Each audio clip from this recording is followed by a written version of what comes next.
हस्तिपुर नामक गांव में एक सफेद बालों वाली बुढ़िया आती है और वो गांव देखकर मन में सोचने लगती है, हाँ, ये गांव मेरे रहने के लिए एकदम सही है। फिर क्या था, वो बूढ़ी औरत उस गांव में एक झोपड़ी बनाकर रहने लगती है। गांव की औरतें उस बुढ़िया को देखकर आपस में बातें करने लगी। चलो अम्मा के पास चलकर पूछते हैं। अम्मा, तुम इस गांव में नई हो क्या? हाँ बिटिया, मैं इस गांव में नई हूँ। वो मेरे बेटा बहू ने मुझे घर से निकाल दिया तो मैं इस गांव में रहने आ गई। अम्मा, तुम यहाँ इस गांव में आराम से रहो। अगर किसी चीज की कोई भी जरूरत हो तो हमें बेझिझक बता देना। फिर वो सभी औरतें अपने अपने घर चली जाती हैं और उनके जाते ही बुढ़िया चुड़ैल रूप में आकर हंसने लगती है। और अगले दिन बुढ़िया अपने आंगन में झाड़ू लगा रही थी, तभी वहां से एक औरत जाती हुई कहती है, राम राम अम्मा, कैसी हो? मैं ठीक हूँ। तभी बुढ़िया की नजर उस औरत के बालों पर पड़ती है। तेरे बाल तो बड़े काले हैं बिटिया। हाँ अम्मा। बुढ़िया उस औरत के बालों को अपने हाथों से सहलाने लगती है। बड़े ही काले, घने, मुलायम, लंबे बाल हैं तेरे। क्या अम्मा तुम भी?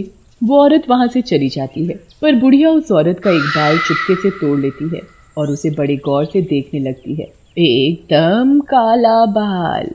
फिर जैसे ही रात होती है, गांव के सभी लोग सो चुके होते हैं। तब वो बुढ़िया अपने चुड़ैल के असली रूप में आकर तांत्रिक पूजा करने लगती है। शक्ति दो काली दुनिया के मालिक, मुझे शक्ति दो। फिर वो चुड़ैल उस औरत के बाल को खून में सान कर उसे अपने सिर में लगाती है। अब मुझे जवान बनने से कोई नहीं रोक सकता। मेरे बाल भी एकदम काले हो जाएंगे। फिर जैसे ही सुबह होने वाली होती, वो चुड़ैल वापस बुढ़िया बन जाती और अगले दिन जिस औरत का बाल बुढ़िया ने तोड़ा था, उस औरत के बाल सफेद हो जाते हैं। वो औरत अपने बालों को देखकर डर जाती है। हे भगवान, ये सफेद बाल! मेरा तो एक भी बाल सफेद नहीं था, ये अचानक से बाल सफेद कैसे हो गए? कितने गंदे और भद्दे लग रहे हैं सफेद बाल। ऐसा करती हूँ, मैं इन बालों को जड़ से उखाड़ देती हूँ। वो औरत बालों को तोड़ने की कोशिश करती है, पर उसकी लाख कोशिशों के बाद भी वो बाल को तोड़ नहीं पाती। हे भगवान, कैसा मजबूत बाल है, टूटता ही नहीं। ऐसे तो मेरे बाल सफेद होने लगे तो मैं जल्दी ही बूढ़ी दिखाई देने लगूंगी। इतने में ही उस औरत का पति आ जाता है। वो औरत अपने पति को देखकर घूंघट कर लेती है। क्या बात है जाने मन, आज तुमने घूंघट क्यों कर रखा है? क्या तुम्हें नई नवेली दुल्हन बनने का शौक चढ़ा है? हैं? जैसे ही उस औरत का पति उसका घूंघट उठाता है तो उसके होश उड़ जाते हैं। तुम्हारे बालों को क्या हुआ? अरे ये सफेद कैसे हो गए? पता नहीं जी, मेरे काले लंबे बाल सफेद कैसे हो गए। वो औरत अपने बालों को देखकर रोई जा रही थी। उधर वो चुड़ैल अपने सिर में काले बालों को देखकर खुश हो रही थी। ऐसे ही अगले दिन बुढ़िया एक और औरत का बाल तोड़ लेती है और जैसे ही रात होती है, वो बुढ़िया अपने असली चुड़ैल के रूप में आकर तांत्रिक पूजा करने लगती है। हे काली शक्तियों के स्वामी, मुझे शक्ति दो, शक्ति दो। फिर चुड़ैल उस औरत के तोड़े काले बाल को खून में सान कर उसे अपने सिर में लगा लेती है। बाल लगाते ही चुड़ैल के बाल काले हो जाते हैं और उस औरत के बाल सफेद। ये देख चुड़ैल बड़ी खुश होती है और अगली सुबह वो औरत अपने बालों को देखती है तो उसकी चीख निकल जाती है। हाय राम, मेरे काले काले बाल सफेद कैसे हो गए? इसी तरह रोज चुड़ैल दिन में बुढ़िया बनकर औरतों के काले बाल तोड़कर उनकी रात में तांत्रिक पूजा किया करती थी। देखते ही देखते गांव की औरतों के बाल सफेद होते जा रहे थे, पर किसी को इस बात का पता नहीं चल पा रहा था। फिर ऐसे ही एक दिन फिर वो बुढ़िया अपने अगले शिकार की तलाश में गांव में घूमने लगती है। तभी उसे कुएं के पास कुछ औरतें पानी भरती दिखाई देती हैं। वो बुढ़िया कुएं के पास जाकर पानी भरने लगती है। अम्मा, पानी भरने आई हो? हमें कह दिया होता, हम तुम्हारे लिए पानी भर कर ले आती। फिर एक औरत बुढ़िया को जैसे ही पानी भरकर देने लगती है तो वो बुढ़िया उस औरत के बाल भी चुपके से तोड़ लेती है। फिर सभी औरतें कुएं से पानी लेकर अपने अपने घर चली जाती हैं और फिर जैसे ही रात होती है, वो बूढ़ी औरत चुड़ैल बन जाती है। एक और काला बाल। अब मेरे बाल भी काले घने लंबे हो जाएंगे और उन औरतों की खूबसूरती भी मुझे मिल जाएगी और मैं और भी ज्यादा शक्तिशाली बन जाऊंगी। फिर चुड़ैल उस बाल को लेकर तांत्रिक पूजा करके उसे अपने सिर में लगा लेती है और अगली सुबह गांव की अधिकतर औरतों के बाल सफेद हो चुके थे और वो बूढ़ी दिखने लगी थी और वो अपने आप को कमजोर महसूस वो औरतें अपने बालों को तोड़ने की कितनी भी कोशिश करती पर बाल टूटते ही नहीं थे। अब तो चुड़ैल एक एक करके गांव की सभी औरतों के बाल तोड़कर उन्हें जैसे ही अपने सिर में लगाकर जवान बनती जा रही थी। ये देखकर चुड़ैल बड़ी खुश हो रही थी। फिर जैसे ही रात होती है, वो बुढ़िया अपने असली चुड़ैल के रूप में आकर अपने आप को आईने में देखती है।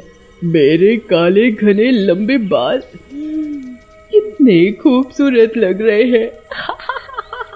फिर जैसे ही सुबह होने वाली होती, चुड़ैल वापस अपनी बुढ़िया के रूप में आ जाती। और फिर अगली सुबह, पता नहीं यार, मेरी पत्नी के बाल इतने काले थे और अचानक से सफेद कैसे हो गए। अरे यार, मेरी पत्नी के बाल भी सफेद हो गए। बताओ, जब से मेरी पत्नी के बाल सफेद हुए हैं उसका तो रो रो कर बुरा हाल है।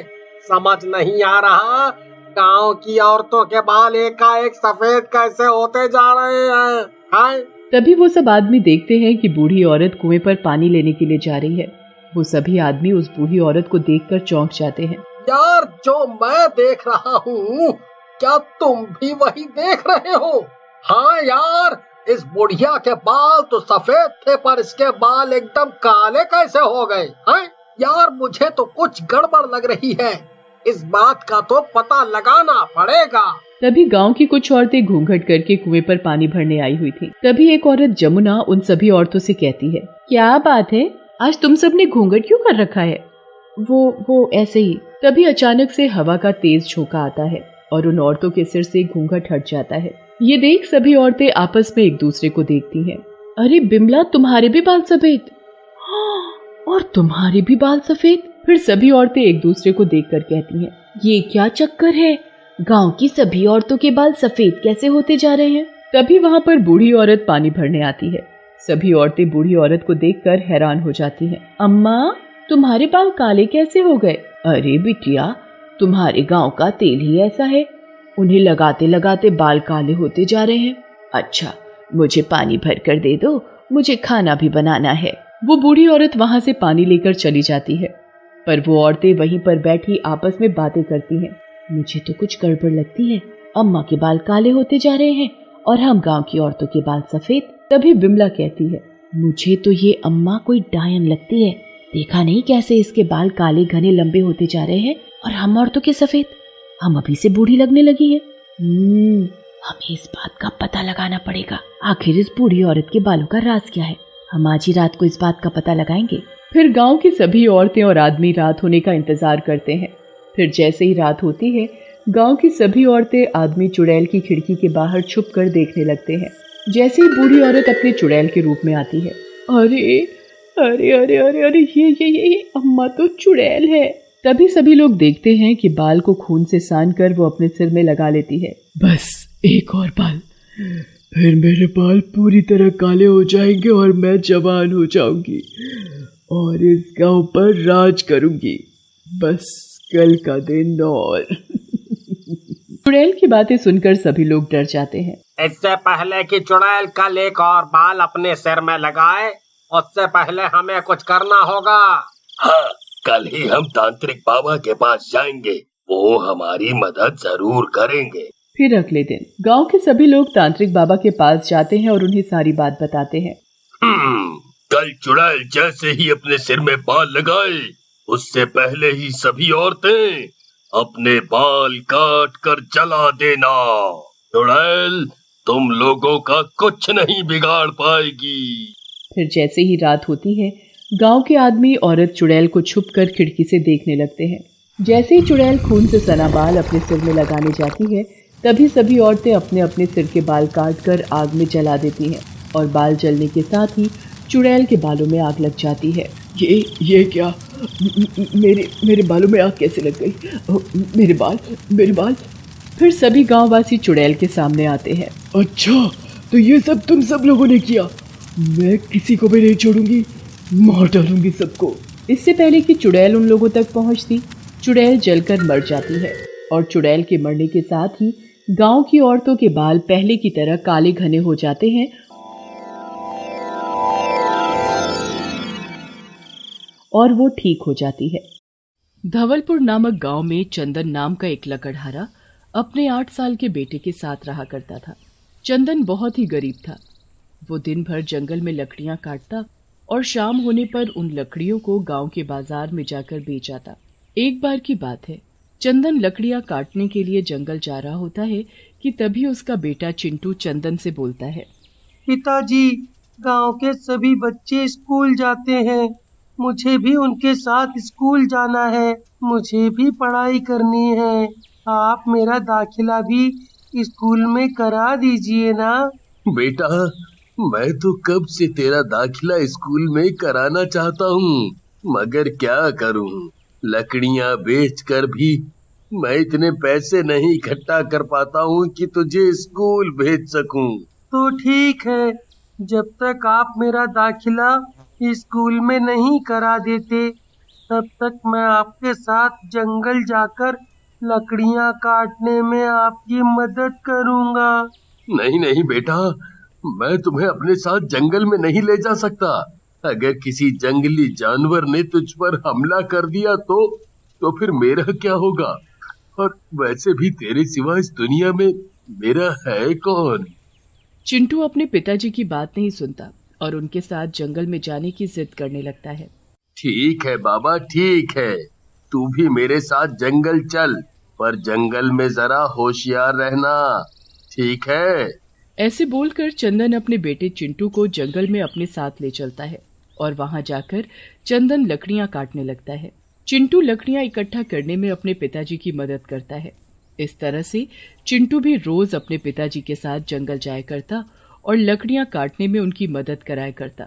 एक दिन जब चंदन जंगल में लकड़ियां काट रहा होता है तो वो अपने बेटे चिंटू से बोलता है, बेटा चिंटू, आज बहुत धूप है, ऐसा करो तुम उस पेड़ के नीचे जाकर बैठ जाओ, मैं भी जल्दी से लकड़ियां काट लेता हूँ।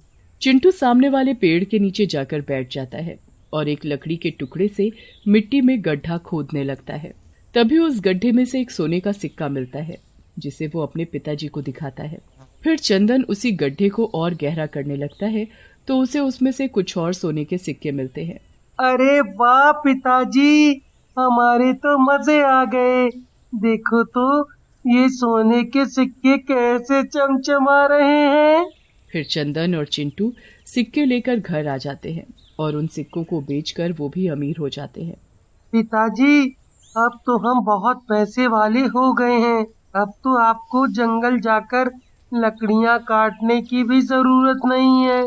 नहीं बेटा, मैं एक लकड़हारा हूँ और मैं लकड़ियाँ काटना नहीं छोड़ सकता। ऐसे बोलकर चंदन और चिंटू दोनों लकड़ियां काटने जंगल जाते हैं। तभी चंदन का बड़ा भाई मोहन और उसकी पत्नी नेहा चंदन के घर आते हैं और चंदन के घर को देखकर उन दोनों की आंखें फटी की फटी रह जाती हैं। अजी, ये चंदन रातों रात इतना पैसे वाला कैसे हो गया? एक दिन था इसके घर में खाने के भी लाले पड़े हुए थे और आज देखो तो जरा, इसके घर की तो रूपरेखा ही बदल गई। अरे जरा जाकर पूछो तो सही उससे कि आखिर ये चमत्कार हुआ तो हुआ कैसे? अरे भाग्यवान, ऐसे बोल रही हो जैसे मैं उससे पूछूंगा और वो सब मुझे बता देगा, हैं? अरे छोटा भाई है आपका, अगर ना बताए तो दो रखना उसके कान के नीचे, फिर देखना कैसे कुछ नहीं बकता वो। अरे हमें भी तो पता चले कि उसके पास एकदम से इतना सारा पैसा आया तो आया कहाँ से। फिर मोहन भी जंगल के अंदर जाता है और देखता है कि चंदन लकड़ियां काट रहा है। अरे चंदन, तू यहाँ? मैं कब से तुझे ही ढूंढ रहा था। अरे चंदन, एक बात तो बता, तेरे पास आखिर इतने पैसे कहाँ से आए जो तू इतना अमीर बन गया है? मगर चंदन मोहन को सोने के सिक्के वाली बात नहीं बताता और लकड़ियां काटने लगता है। मोहन गुस्से में आकर चंदन से उसकी कुल्हाड़ी छीन लेता है। तो तू ऐसे नहीं बताएगा, रुक, अभी मैं तुझे तेरी ही कुल्हाड़ी से काट देता हूँ। या तो तू मुझे बता कि तेरे पास इतने पैसे कहाँ से आए, नहीं तो मैं तुझे और तेरे बेटे को काट कर इसी पेड़ पर लटका दूंगा। चंदन के कुछ ना बताने पर मोहन गुस्से में आकर चंदन और चिंटू को कुल्हाड़ी से मारकर उन दोनों को पेड़ से लटका देता है और वहाँ से भाग जाता है। मरने के बाद चंदन और चिंटू दोनों एक डरावने भूत बन जाते हैं और उसी पेड़ पर रहने लगते हैं। एक दिन पिंटू नाम का एक आदमी उसी जंगल से निकलकर जा रहा होता है कि तभी उसे पेड़ के ऊपर से किसी बच्चे के हंसने पिंटू जैसे ही उस पेड़ के ऊपर देखता है तो उसे पेड़ पर झूलता हुआ एक डरावना बच्चा दिखाई देता है। वो जैसे ही अपनी जान बचाकर वहां से भागने की कोशिश करता है कि तभी एक डरावना भूत उसका गला पकड़ लेता है और उसे मार कर खा जाता है। आए दिन जंगल में इस तरह से लोगों के मरने से पूरे गांव में हड़कंप मच जाता है। अरे सरपंच जी कछु करिए, नहीं तो वो भूत एक दिन हम सभी को मार डालेगा। हाँ सच में उस पेड़ पर रहने वाले भूत और उसके बच्चे ने तो हम गांव वालों का जीना हराम कर रखा है। क्या किया जाए कि वो भूत और उसका बच्चा इस जंगल से चले जाएं। ऐसा बोलकर सभी गांव वाले अपने अपने घरों में चले जाते हैं। इस बात को कुछ दिन बीत जाते हैं और सभी गांव वाले अब उस जंगल के रास्ते से आना जाना बंद कर देते हैं। एक रात जंगल में पेड़ के ऊपर चंदन भूत अपने बेटे चिंटू से बोलता है, इन सभी गांव वालों को क्या हो गया है? कई दिनों से एक भी गांव वाला इस जंगल के रास्ते से नहीं गुजरा है। हाँ पिताजी, आप सही बोल रहे हो। पिताजी, मुझे तो बहुत भूख लगने लगी है। भूख तो मुझे भी लगी है। अरे अगर ये गांव वाले इस जंगल के रास्ते से नहीं निकलते तो क्या हुआ? तो क्यों ना हम दोनों ही गांव चलें? हाँ पिताजी, ये तो बहुत ही अच्छा रहेगा। फिर वो दोनों हवा में उड़ते हुए गांव की तरफ जाते हैं। गांव में कुछ लोग खड़े होकर आपस में बातें कर रहे होते हैं कि तभी उनकी नजर भूत और उसके बच्चे पर पड़ती है। अरे मर गए रे मर गए, ये पेड़ पर रहने वाला भूत और उसका बच्चा तो हवा में उड़ते हुए हमारे गांव की तरफ ही आ रहे हैं। अरे सभी को अपनी जान प्यारी है तो जल्दी भागो यहाँ से। फिर सभी गांव वाले भूत से डरकर इधर उधर भागने लगते हैं। अरे मुझसे बचकर कहाँ जाओगे? फिर भूत गगन को पकड़ लेता है और फिर भूत और उसका बेटा गगन को मारकर खा जाते हैं और वापस जंगल में जाकर पेड़ पर बैठ जाते हैं। भूत के जाते ही सभी गांव वाले इकट्ठा हो जाते हैं और सरपंच जी से बोलते हैं, सरपंच जी कछु कीजिए। अरे अब तो ये कमबख्त भूत और उसका बेटा हमारे गांव में भी घुस आए हैं। जरा देखो तो बेचारे गगन का क्या हाल कर दिया है उस भूत ने। इस भूत और उसके बच्चे को उस पेड़ से भगाना हम आम आदमियों के बस की बात नहीं है। मैं एक तांत्रिक बाबा को जानता हूँ, अब तो वही हमारी मदद कर सकते हैं। फिर सरपंच जी तांत्रिक बाबा को बुलवाते हैं और उन्हें सारी बात बताते हैं। फिर सरपंच जी गांव के कुछ लोगों को और तांत्रिक बाबा को जंगल के अंदर ले जाते हैं। यही है वो पेड़ जिस पर भूत और उसका बच्चा रहता है। तांत्रिक बाबा मंत्रों की ताकत से भूत और उसके बच्चे को बुलाता है। अच्छा, वो ही है वो भूत जिसने गांव वालों का जीना हराम कर रखा है। फिर तांत्रिक बाबा मंत्र पढ़ना शुरू करते हैं और अपने झोले से भभूत निकालकर भूत पर फेंकते हैं। अरे ओ तांत्रिक, ये क्या कर रहा है तू? लगता है तुझे अपनी जान प्यारी नहीं है, जो तू यहाँ मरने के लिए चला आया है। सीधे तरीके से इस पेड़ को छोड़कर यहाँ से दूर कहीं और चला जा, नहीं तो अच्छा नहीं होगा तेरे लिए। नहीं तो मैं तुझे इस भभूत से अभी के अभी भस्म कर दूंगा। नहीं नहीं, हमें भस्म मत करना, हम इस पेड़ को छोड़कर कहीं नहीं जा सकते। मगर क्यों नहीं जा सकते? ऐसा क्या हुआ है तुम्हारे साथ जो तुम इस पेड़ को नहीं छोड़ सकते? फिर भूत तांत्रिक बाबा को सारी बात बताता है। तो तुम वो लकड़हारे चंदन और चिंटू हो? हे भगवान, तुम्हारे बड़े भाई ने तुम दोनों को मारकर इसी पेड़ से लटका दिया था। ये तो बहुत ही बुरा किया उसने तुम दोनों के साथ। मैं तुमसे वादा करता हूँ कि मैं उस मोहन को फांसी की सजा जरूर दिलाऊंगा। फिर उसी दिन सरपंच जी मोहन को उसके घर से पकड़कर ले आते हैं और मोहन को अपने भाई और उसके बेटे को मारने के जुर्म में फांसी दे देते हैं। भूत भी अपने किए वादे के अनुसार उस पेड़ को हमेशा हमेशा के लिए छोड़कर अपने बेटे के साथ कहीं दूर चला जाता